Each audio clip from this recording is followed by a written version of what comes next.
is June 16, 2023. June 16, 2023. And we are reading Dawn with Rakesh ji. And Sarga 2 is what we're discussing today from the book.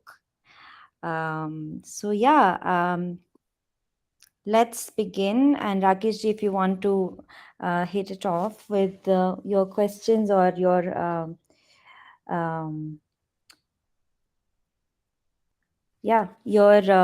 cues for us to begin discussion. Okay. So we'll do the same thing that we did last time, that you guys are going to do all the talking, but I'll certainly cue it off. Now, in chapter 1, what we had is we identified the principal, right? The principal protagonist is Dawn. Who's Dawn? You are Dawn, because when you are the reader, you are the protagonist, right? So you're Dawn. And you've been confronted with a problem, as happens in life to us every day. We get confronted with a problem. So a problem comes to us, right? And somebody brings that problem to us, right? Somebody tells us, hey, this is the problem. Now, in this particular case, it's the mother, it's Yuva, and they describe to her the magnitude of the problem. Again, in our daily life, because this story is very much about daily life, you'll find somebody will come and say, I got this problem, right? Or you got this problem. It may be your boss, it may be your family, or whatever. You got this problem. Now, Sarga 2 is very, very important in terms of what the first word tells you. The first word that it tells you is the outlaws. And the life lesson, because Niti is all about life stories. The life lesson here is, when you are confronted with a problem and somebody comes and says, you, Rakesh Kaul, have a problem, what's the first thing you should do? The first thing that you should do is, you should say, to tackle this problem, who are going to be my allies? First thing that you should do in life. Deliberately teach yourself, I got this problem, who are going to be my allies? Now, what does Outlaws say? What does Outlaws say? Outlaws says this, that most of the problems that you will encounter in life will have something that is not within your control. If it was within your control, you would solve it. It's not within your control, which means it's in a world that you don't control. And if it's a world that you don't control, then you need allies outside the zone of your comfort, right? Outside the zone of your comfort. Now, in the case of Dawn, she's going to die. So she has to really find friends who are way, way out there, because the entire world that she knows plus one is controlled by Arman. The entire world is controlled by Arman. So she has to find friends who lie outside the zone that Arman controls. Arman basically controls near infinite zone, but Dawn's mother tells her that Aman and Arman only know the known, they don't know the unknown. The unknown is the self. So there is something beyond there. And now in the real world, these outlaws are people who are outside even Arman's world. And so that's the first lesson of chapter 2. When you have a problem, train yourself. Am I making friends in the new world I have to enter, the out of the box world I have to enter to solve it? To solve it. That is why in the Panchtantra, if my memory serves me right, the first section of stories is titled making friends.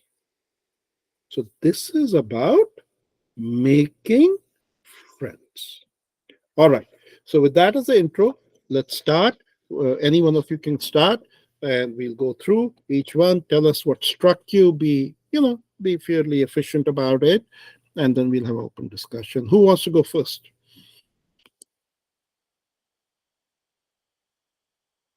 I can go since I missed last time session, so I'm Sure, sorry about that, sure. Rakesh ji.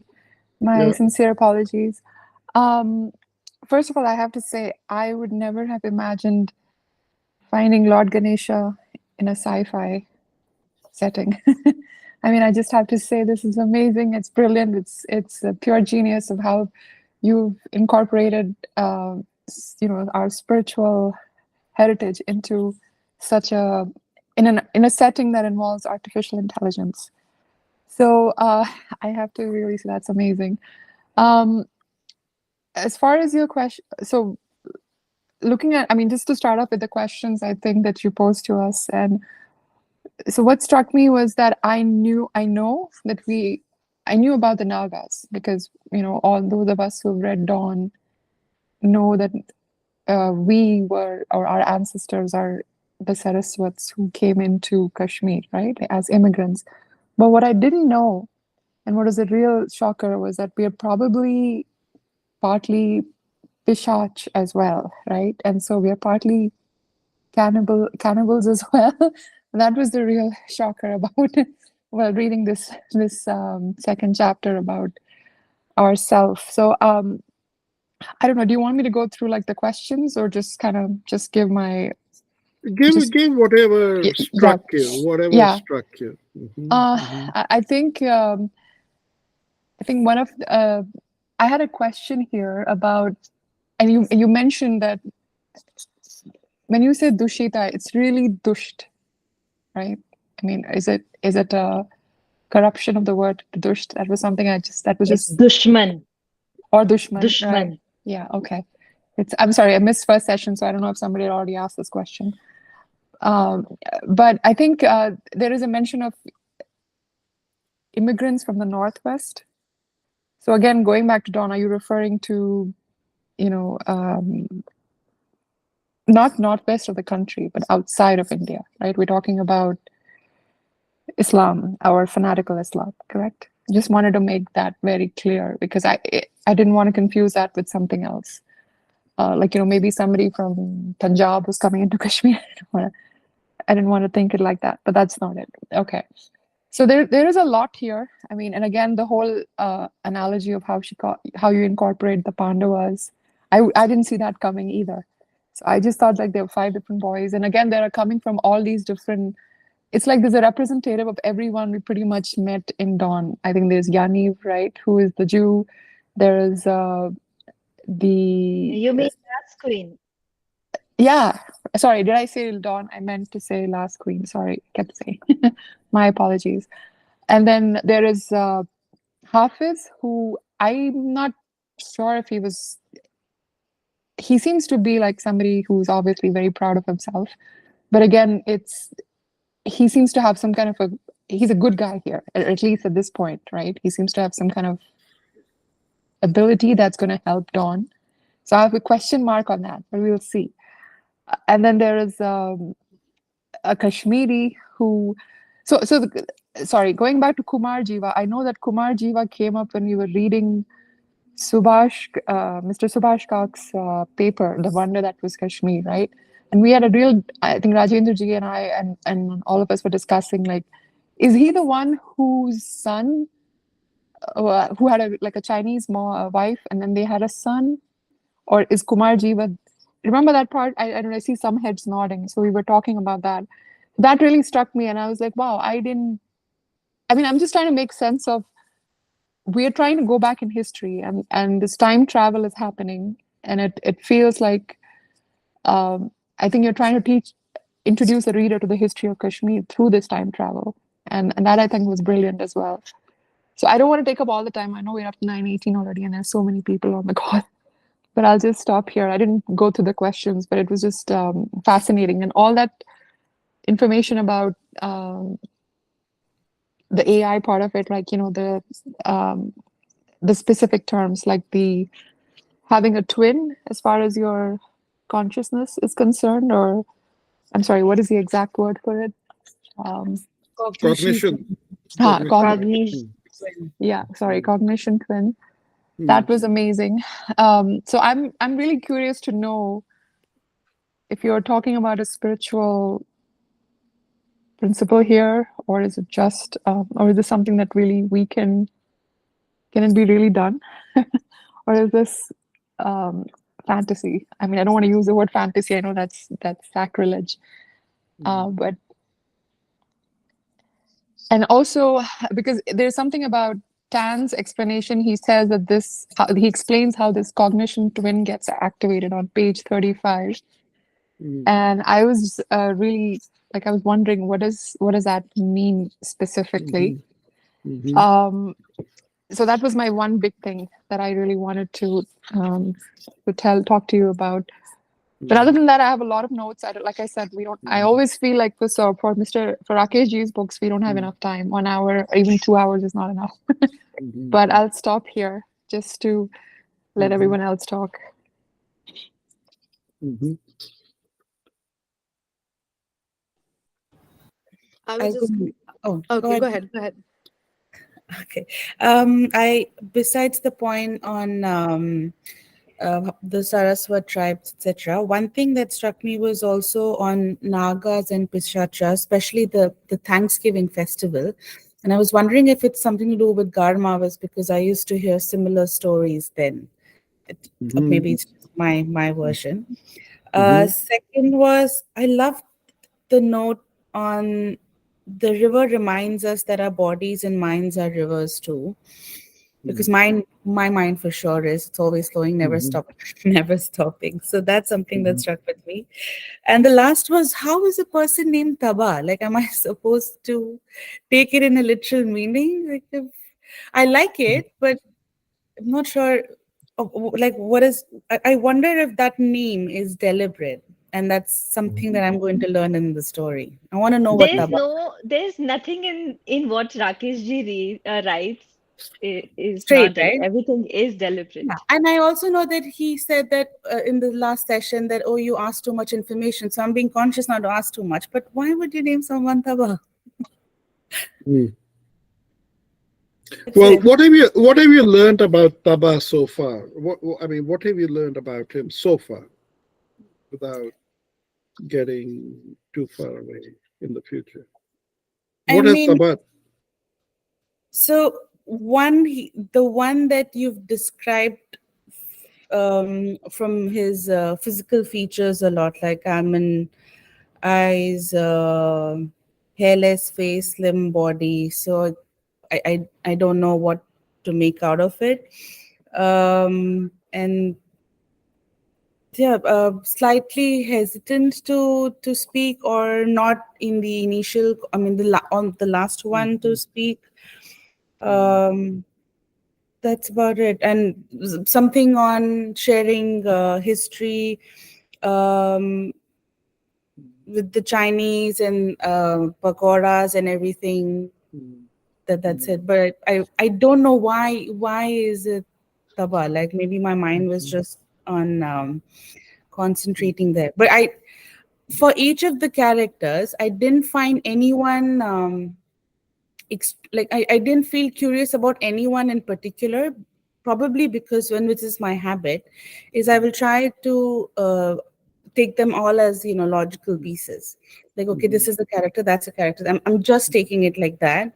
But the Mhm. only thing that I found different amongst all Mhm. was the name, which for everyone else I'm okay with. But I'm not Mhm. okay with this one because they all said the characteristic things. Like someone said shalom, someone said that swastastu. You Mhm. get that from their history, etc. Mhm. But nothing from this character. Mhm. No, actually, Was, Taba is the one who says Swasti Astu. oh, He's the one who says that okay. because he's the one who is living in Kashmir. So he's the one who actually Mhm. says that. Um, Yeah. Either I he thought is he's the the one one with who the does China. he's the one who does the tabha, or he is the one who gets tabha. We need to find out later Mhm. on, I guess. But he's in some kind of a transgender disguise, right? He's the Nari, Chutava Gomun. That's Chutava Nari Gomun. Shandi, whatever. I mean, he's like pretending to be a breastless woman. I don't even know how that's possible. But yeah, and he's supposedly pretending to be somebody who's sterile. So that's why he's allowed to live. yeah, Right. because women, I mean, females are not there. Yeah. So I can go next. Yeah. Wait. Sorry, I have to go because I also have to go. Oh, you Because have to I leave. also have Oh, to you're go. leaving us. Oh my God. No, not leaving, but I will be on listening, but there'll be shore around once I get out of here. Um, so with Rakesh ji's books, it's not straightforward always. But when I read this Sarga and also the previous Sarga, I feel like I always correlate stuff, and I feel like I am watching Avatar while reading Elon Musk's prediction of the world. So and Dushita is probably a bigger version of ChatGPT and Bard. Uh, but overall, I did notice, and I think it all comes back to the theory that we read about from Subhashji's paper uh, on AI, that AI cannot be conscious. So I think the whole point of that there are only last seven who are analog and the rest are digital. And how you stay analog is by pranayama, which he talks about breath. So this has always been, I think, playing in my mind when AI kind of became popular, and also Subhashji spoke about it, and he says that half of the world thinks that, or half of the experts think that um, AI will be conscious, whereas the other half think they cannot be. So I think I'm very interested in how it will be if I live that far.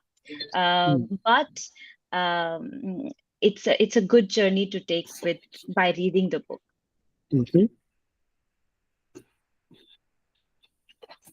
Over to you, Prince ji, Vinita ji. Okay. So the word the outlaws. So I really got dwelled deep into all these five characters, or tried to start creating an image of them, and then how they would match with the Pandavas. So Hafiz is a Persian. He's one of these cyber guys who's like a cyber outlaw. So he's going to play a role down the road in hacking, I guess. And Plague is like obviously a warrior Sikh. So he's a warrior. And this Taba tassel reminded me of when Arjun was in the 13th year of his imprisonment, when they had to go incognito, and he became one of the dancers for the king's daughter. So that's what he says, that he's a spy. So that was what I thought of that.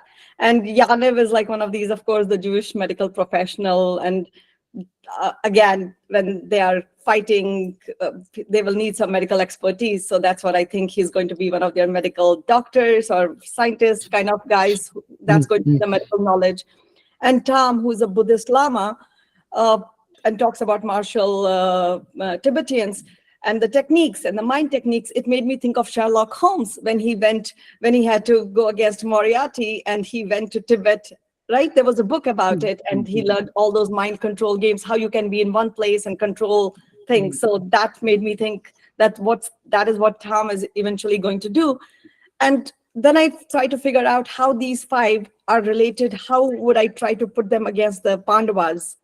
So I thought that Yudhishthira would be Tam, and I thought Arjun would be Taba, and I thought Bhim would be Teg, but I was getting confused with Nakul and Sahdev. So then I figured out that Nakul is, Sahdev was more of he was very smart, and he was very good at dealing with things. So I thought that would be the crypto guy. I thought that would be Hafiz. And then for Nakul, I thought that would be Yanev, just because there was nobody else left. So that's how I dwelled into those characters. And then again, I was amazed that we are part Nagas, Pichasas, and Sarasat, and that is where my Rogan Josh eating comes from. That's where I get that the craving every second or third day. And one statement in the whole second chapter made me a bit sad, because again, it said about our history and reminded me how again it's paralleling our own lives and what happened to us in Kashmir. And the statement, which was like, the exclusivist outsiders became insiders, inclusive insiders became outsiders. I don't know, for some reason that made me cry, and I was upset. I was like, we were thrown out, and that brought back memories.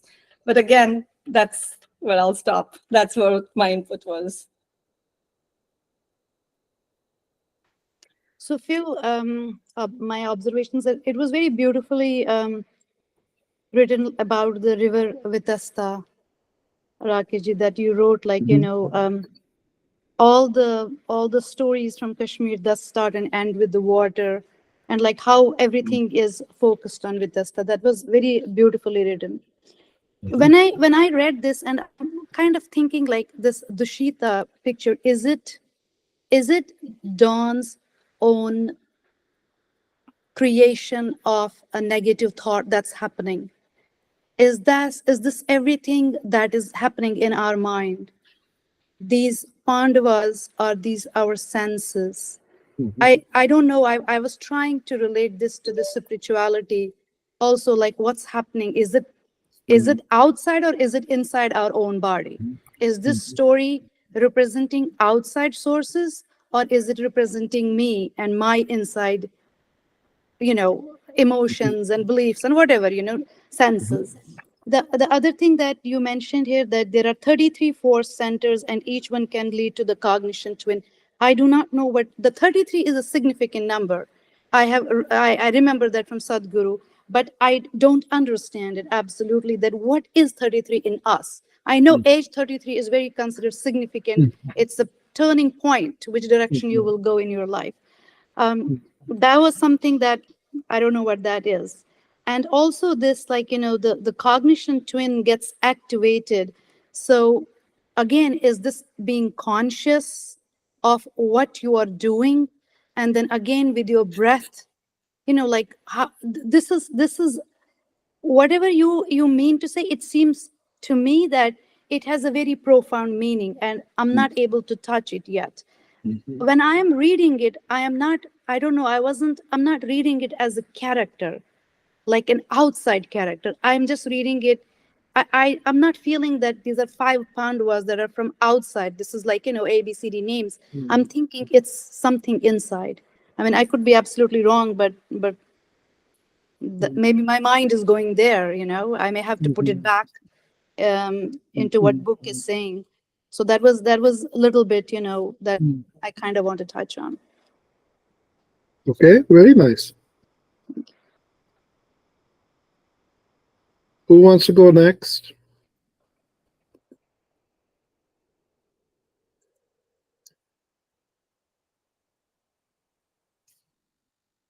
Rajendra, you're on mute.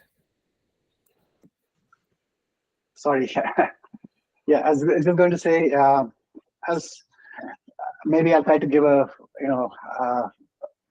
very far outside kind of view of the whole book so far from what I've read. So first of all, the very start of it got me interested. The very first sentence that is there as a preface to this book was, amazing the things you find when you bother to search for them. And this was Sakageba, the Native American woman who served as an interpreter and guide to the Lewis and Clark expedition. And this, I think, is it's very nicely thought of as the starting point for this whole book, because it's just amazing when you start peeling the onion of all these things. And it's not just the story itself, but what the kind of things that it involves. It's first of all the whole genre of storytelling. Why is it so important for us as human beings, and particularly for us as Kashmiris?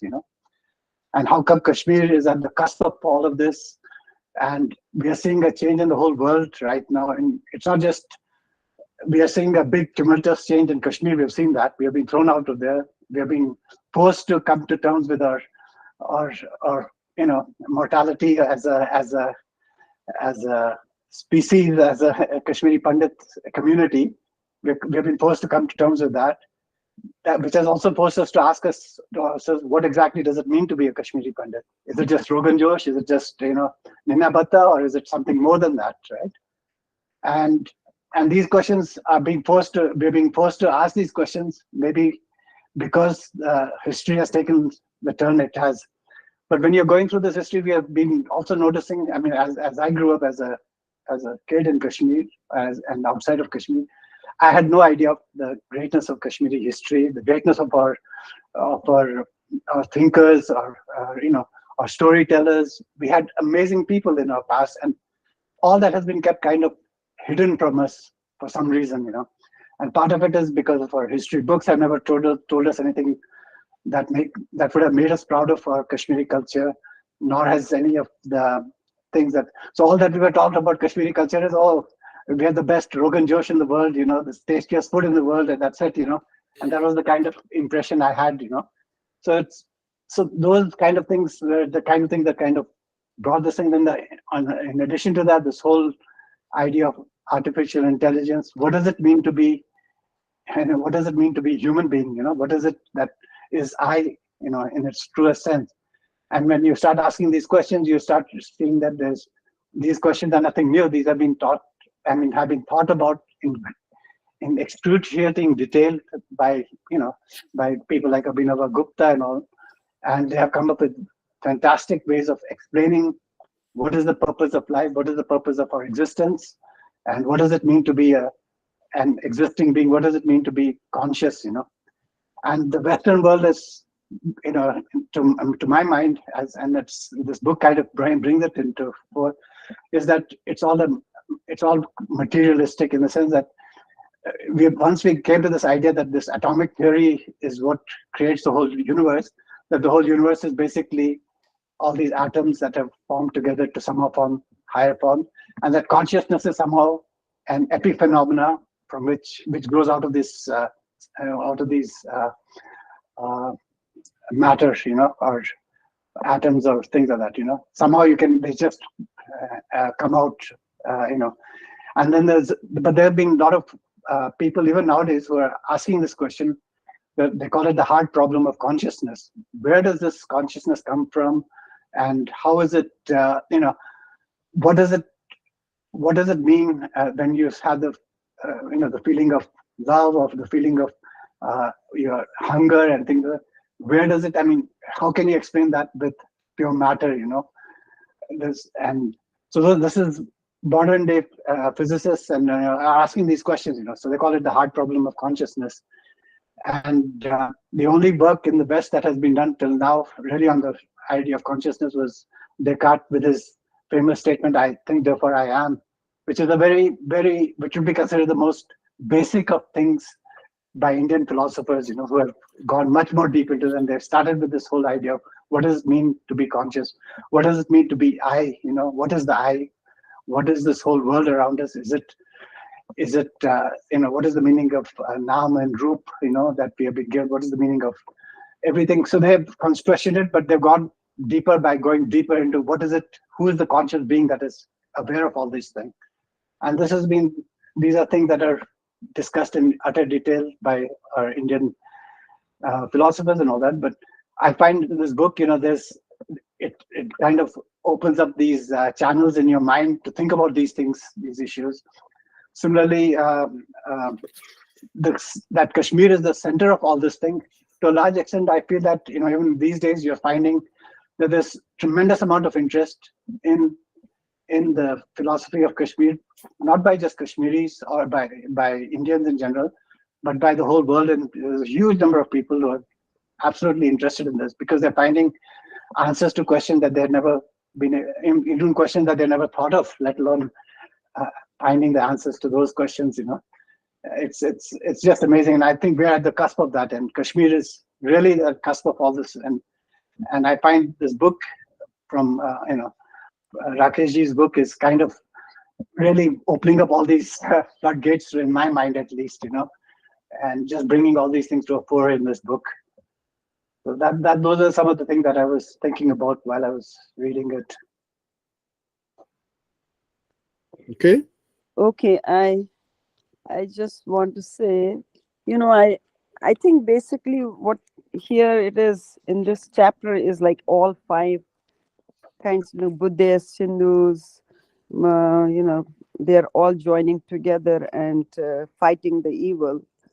And then what was interesting was the elephants. I didn't know the elephants will put a female elephant in the front to fight. So that was something. And also, I have not really read the whole thing, but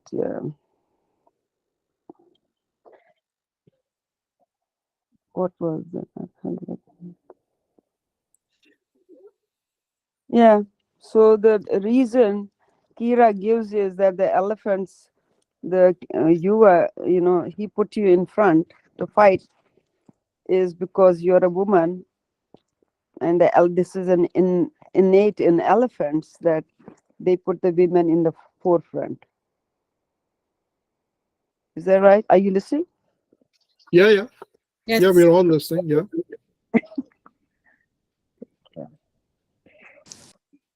But she also there's also a mention of compassion that a female brings, right? That's also I'm just I think Yeah. that was also why they chose why Dawn is supposed to be the leader, because she can help them make a wise decision, right? And just Yeah, isn't there one guy who stands up and says, "Oh, she's a woman. Why are you picking her?" yes, Right? the And Pig, I think, yeah. Steak says that. who did that? Steak, the Sikh boy. Yeah. Warrior.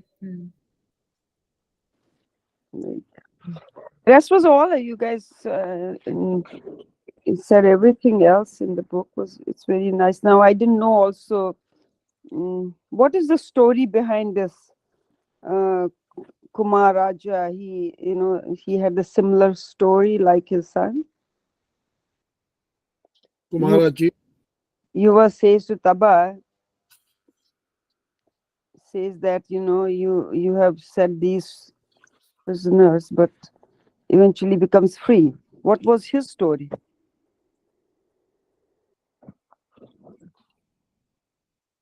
Who? Kumar Tabaz or Kumaraji was? Raji, what was his story? He was also similar. He was also like in the similar situation. Yeah, he was imprisoned for many years. Yeah. Yeah. Kumaraji was also imprisoned for many years. Yeah. Okay. And also they said to add to the Sushma ji's point that what is it called? It's called avadhanam. Avadhanam. I don't know how to say it. It's performing multiple tasks at the Yeah. one-pointedness. Yeah, So versus girl and the male, it takes boys 1 year, and girls can do that in 12 days. that's right. I like that. Yeah, so that was the reason also, I think, to put her ahead Sorry. of the guys. Yeah. One-pointedness. Yeah, you can see that women are able to multitask much better than men. That's just, you don't need any great technology to practice. Women are just they're doing that from childhood. They're trained to multitask. Yeah. Can I? Okay. Sorry, Sushma ji, I can pause and then I'll speak after you. Yeah, I don't have too much to say. Thank you. Namaskar, I'm Avanti. This is my first this interaction with everybody, and really great to see you all. It's morning here in India in Gurgaon. Yeah, so honestly, this has been my first sci fiction. I've never sort of got the courage to read because it's too much information for me, and I'm not too much into sort of technology and all of that. But not without saying, I mean, honestly saying, it was such a smooth read, and it's just and there's so many things that are coming across in such a simple and easy and palatable manner that anybody, a layman like me, is also able to understand everything about Kashmir in such an easy fashion. And most of you, whatever everybody on here said, I concur with everybody, whether it was choosing a lady as the the leader of the group, or about those 5 Pandavas.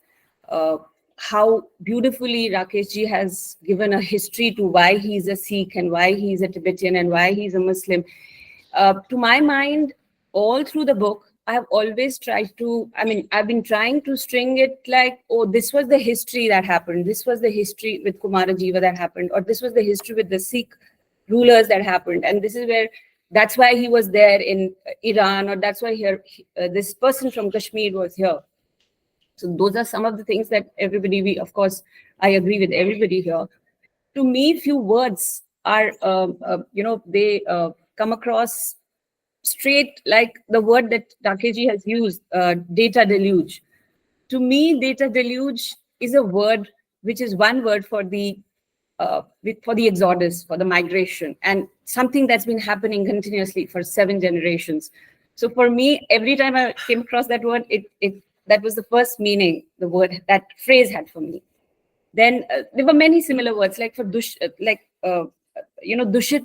the character Dushita. I find the character Dushita a mix of all those agencies, all those governing bodies, all the politics about how not to let Kashmiris grow in Kashmir.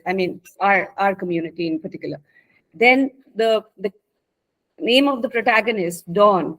To me, Dawn, as in the book you say that she's the only living girl. To me, Dawn is Kashmir, and and she has the power, and she has the the energy to bring back Kashmir. To bring back Kashmiris. So there are many things that I've enjoyed, like you're saying somewhere the word cognition twins. To me, I read cognition twins as the Atma, the soul inside us. So it has been a beautiful journey, and I'm really enjoying it. And trust me, this is my first read, and the way you have knitted it for anybody to understand Kashmir and the history is amazing. So thank you so much for creating that. Okay, who's next?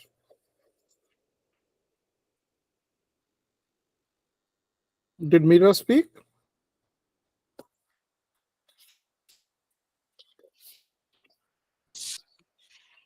Yeah, I guess Meera ji is left, Okay.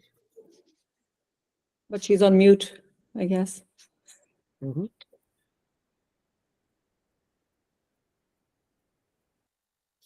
Okay, so a couple of points we'll discuss. The first thing is about the Pandavas. You were all very struck by the Pandavas, and one of the key things about Indian culture is that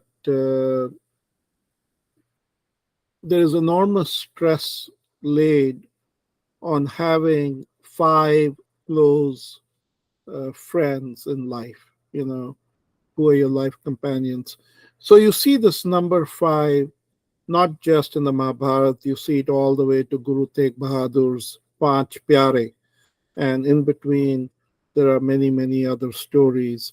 So we place a lot of importance on having 5 friends. And one of the suggestions that comes out of this, after all, this is a Niti story, and Niti stories are supposed to teach you life lessons, is to go back and say, who are my 5 closest friends in life? Like really close. The ones where my inside is outside and my outside is inside, right? That's the definition of reality that we use. So go back, and I would tell you, it's very hard. It is really very, very hard to come up with 5 such names. So that's something that in this story gets highlighted a lot it gets highlighted a lot. Now, the second thing, obviously, is the river. And the river is very important because, to the point about Exodus, basically, no human being is allowed in the valley of Kashmir. Everybody has been taken out. Everybody has been taken out. And so no human being is allowed in Kashmir, and certainly no women are allowed. But you can't take out feminine energy. The feminine energy is in the river. And so that's the thing that Yuva is trying to do when he says, I'm going to take you and you're going to see the Vitasta River, and that's where you'll have your first experience of Kashmir. Then this thing that nobody talked about dawn at the end of the chapter, this question of light and dark. We discussed Abhinav Gupta's, what is the opposite of light? It's not dark. The opposite of light is non-existence. We discussed that last time, so I won't cover that. But in this chapter at the end, there is a revisit to that issue, and she asks Hafiz, hey Hafiz, where did you learn this fact that human beings have the power, not human beings only, but any natural being, as opposed to an artificial being, any natural being has the power to always be lit by this light. The Islamic world, in the Sufi world, it's called an-nur. Nur is that light, and we of course call it pratibha, but it's a light that belongs to the natural world. And so she's very curious, and she asks him, she says, where did you stumble on this? And he says, oh, it's from the Book of Secrets. And of course, the Book of Secrets is, of course, the title of Vigyan Bhairav Tantra. So that's what is being referred to. That's what's being referred to. And so one other thing that's basically, there are things that are obviously thrown in that will develop over time. Tan talks about the fact that he's trained in the Kala Chakra doctrine.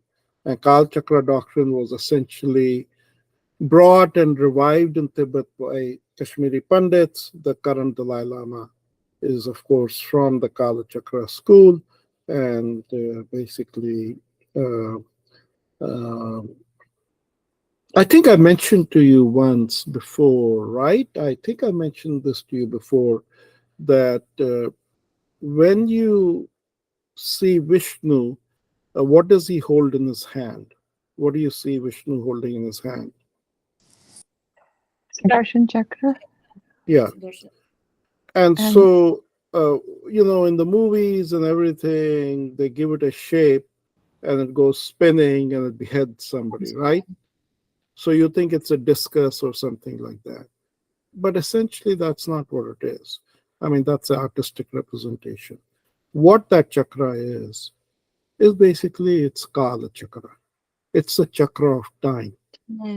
When Vishnu throws it at you, that chakra, when it comes to you, it's not chopping your neck off. It's just saying very respectfully, when I touch you, your time is up. You cease, because your time is up. So that's the chakra Vishnu is throwing. It's basically, your time is up. That's what's happening. Time has run out in you. Now, talking about Dushita and about, I think it was somebody who mentioned about Dushita being the aggregate of all the dark agencies. Um, there's a very serious prediction. See, this is a story, and as Avanti said, I wrote this story so that not you, but 16-year-olds should be able to read it. They'll read it, as I said, the story does, you don't read the story reads you also. They will read it at a certain level. Subhash Kak read the story at a different level, right? But I wrote this for 16-year-old, right? So they can read it and they'll get the story at a certain level. But in this chapter, there is a prediction being made. There's a prediction being made. And the prediction that's being made is this, that whether you like it or not, whatever sensory experience you have, the memory of that sensory experience, you are basically now outsourcing to Dushita. There isn't anything about your life's sensory experiences that are not getting outsourced. Whatever is not being outsourced will soon be outsourced with the inexorable velocity of technology. So, what is being predicted in this story? What is being predicted in this story is this, that one day, there will be a data deluge and your entire memory will be wiped out. One day.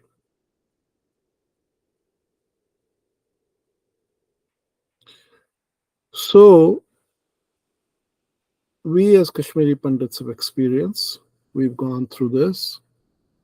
And so, we have to think through as technologists, and many of us are technologists, that even as we use all these technologies, how do we make sure, and we outsource initially out of convenience? I do. I'm outsourcing my memories, not just to one, but to many agencies. But if they're all lost, what is the way for us to preserve our memory? Because we Kashmiri Pandits are now, for the last 33 years, trying in different ways to figure out how do we preserve our memories. And one thesis that is given here is Kathbat. Preserve your stories. Preserve your stories. And figure it out in a way how to preserve it so that it can never be lost. Never be lost.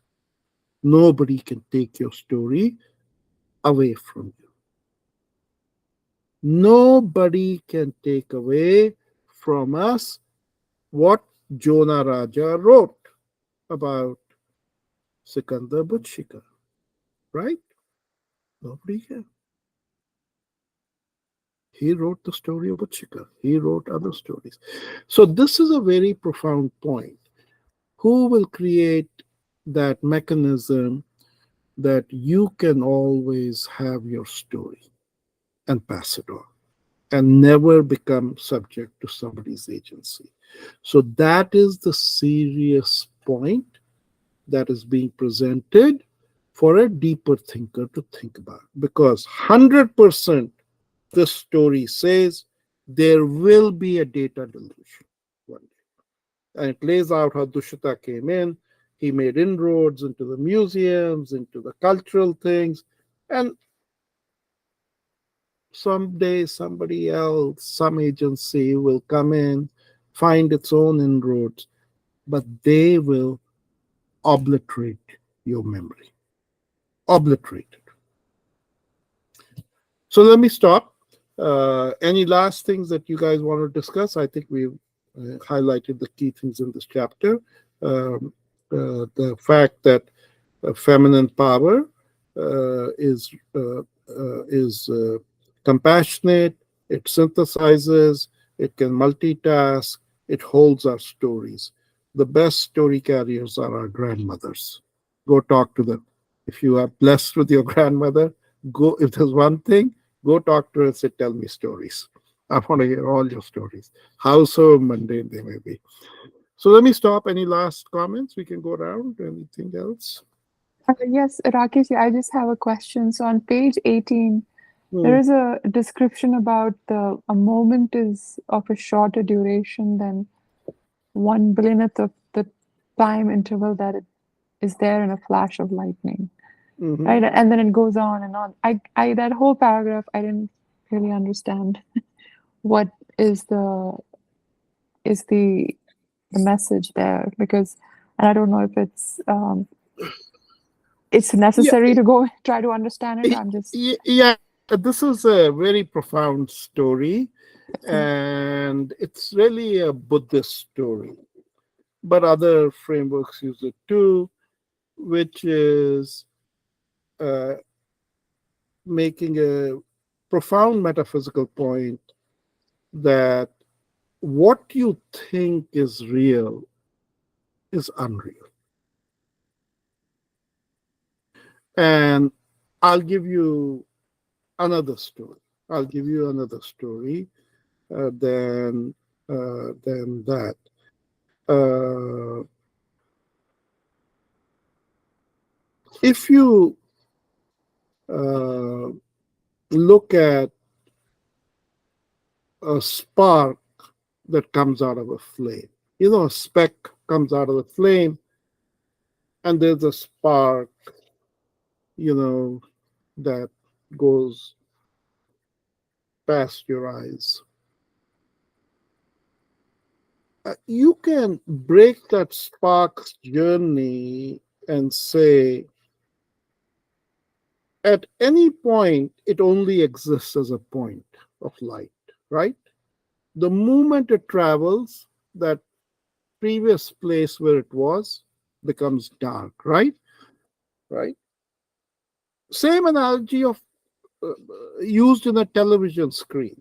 In a television screen, you basically have lots of dots, right? Dot, dot, dot. But the dots, when synthesized, or the spark, when synthesized by your brain does not see the dot, dot, dot, dot of the spark. It sees the complete light. Fair enough? It doesn't on TV see the dot, dot, dot. It sees the complete image, right?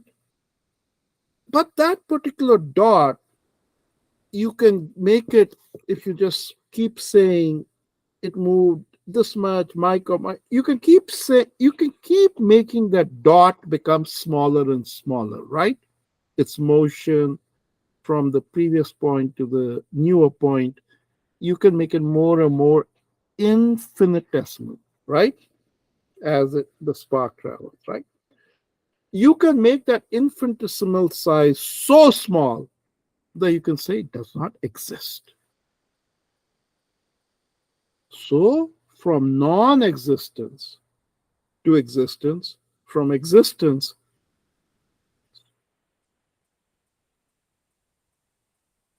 So, what Yuva is trying to say is what may seem to you very solid is actually flow, but it seems solid to you because of your senses. And so this analogy gets used a lot. There are many other ways to make the same point. Thank you. Okay? I have sorry, I have a Yes. very I don't know, it's still forming the question in my mind, but Yeah. it's related to like memory, like you said, and also consciousness and yoga. Mhm. Um, so the thing is that if you do practice yoga or you want to really awaken your consciousness, Mhm. you have to live in the moment and forget about everything else, including the past or think Mhm. the thoughts of your future. Mhm. Hence, you would actually not have zero memory Mhm. or should have zero memory. Mhm.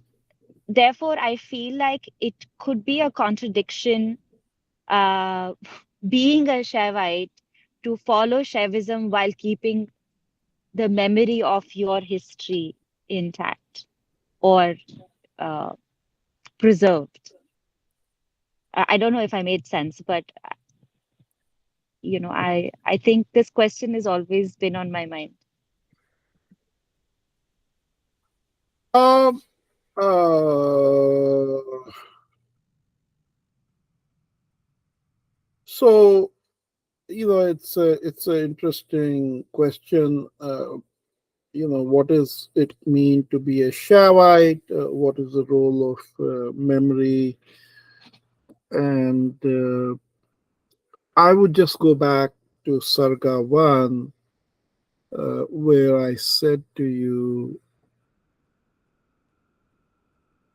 the artists, the aesthetics people are very arrogant, very arrogant. And they say, don't talk to me about yoga. Don't talk to me about any of that stuff because I am going to create an aesthetic experience where you're going to experience Shantras, you're going to experience consciousness, you're going to experience Shiva, and you're going to enjoy it as opposed to doing yoga and everything else. You're going to be in that Anand state. Now, you can come back because you're very intelligent. You can say, but you can only give me a temporary high with that aesthetic experience. With yoga, I can be in a perpetual state of bliss. And they'll come back and say, yeah, but then do you want to be a yogi? And so, no, I want to be a householder. I'm a Kashmiri, and as Kashmiris, we are told, be a householder. So then he'll come back and say, good, you want to be a householder. So all you want is a taste of that. You want to know that that's real. And then you will run your life accordingly. And I'm giving you the taste, right?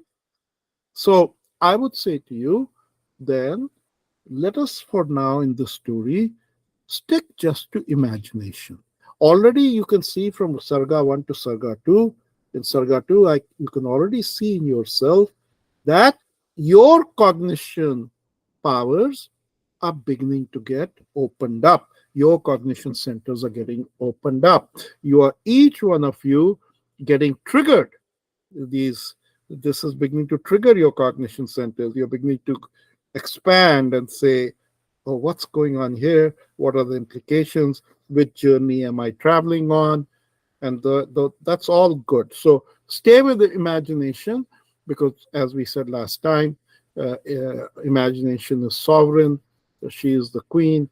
It will take you to wonderful places.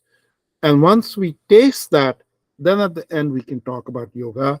We can talk about Shiva.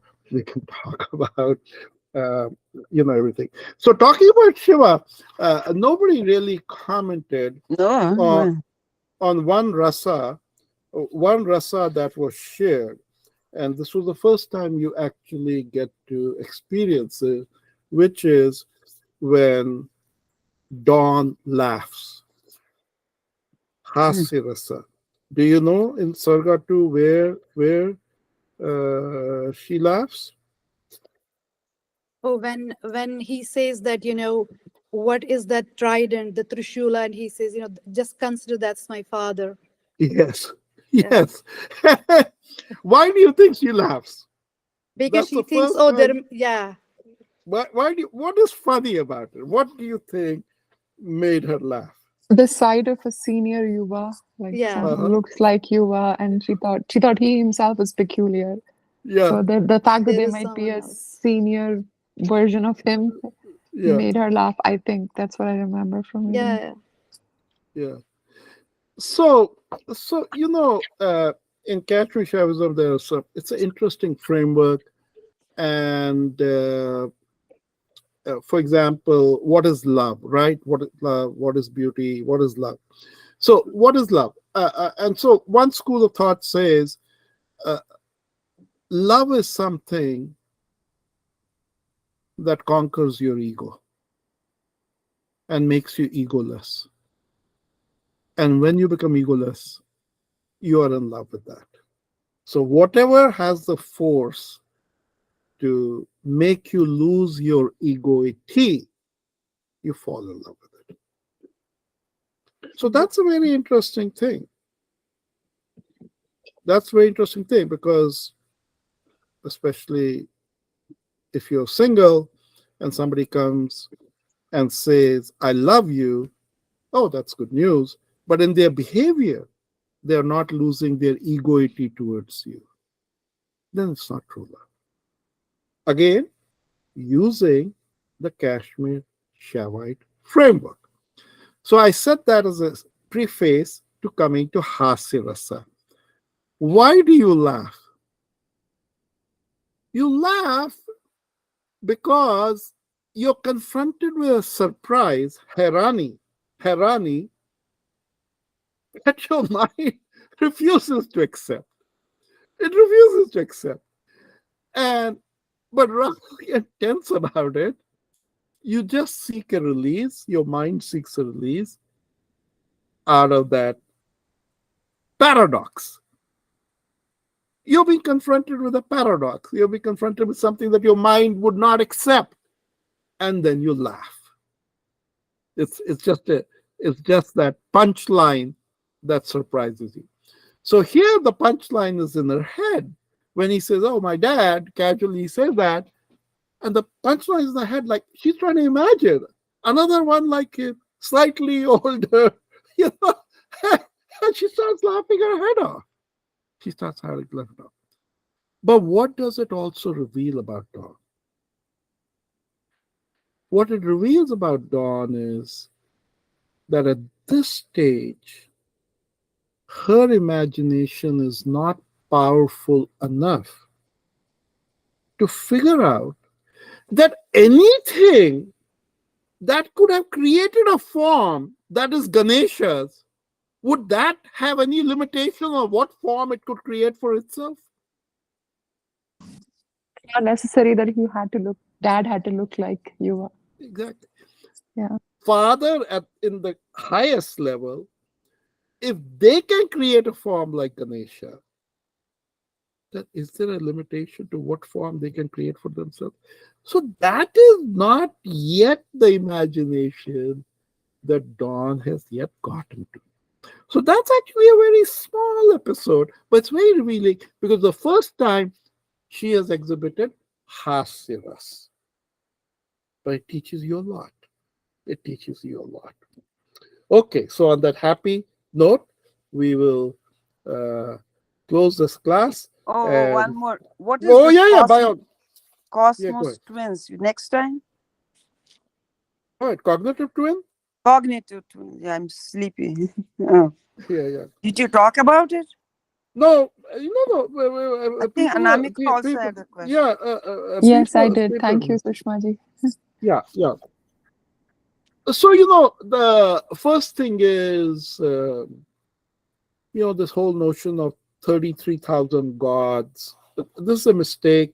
It's basically 33 kotis, and it's basically the 33 cognitive centers we have in our mind and body.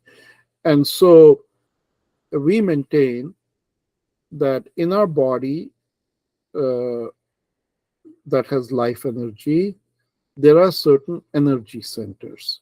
And each energy center has certain powers. 36 tattva.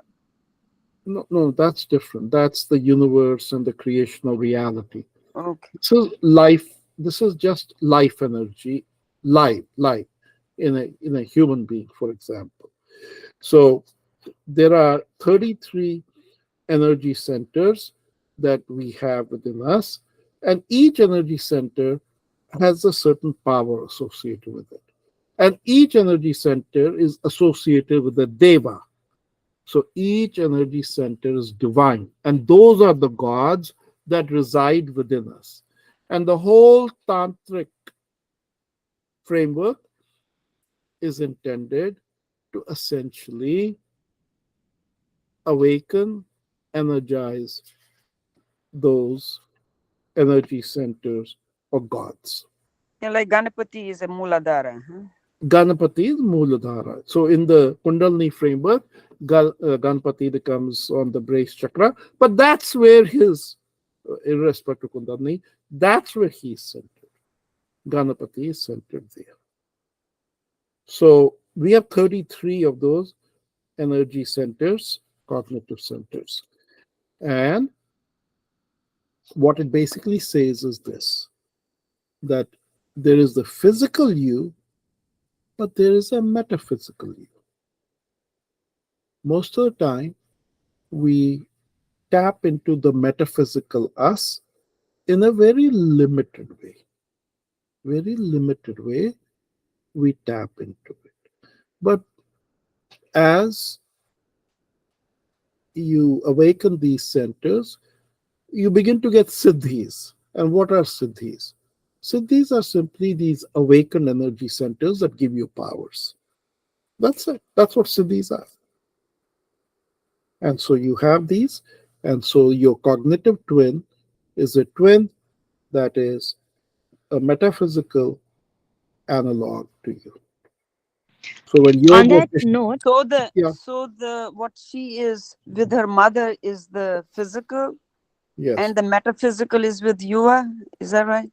when they do time travel, they leave their physical bodies behind, I see. and their cognitive twin travels with you in time travel. Yes.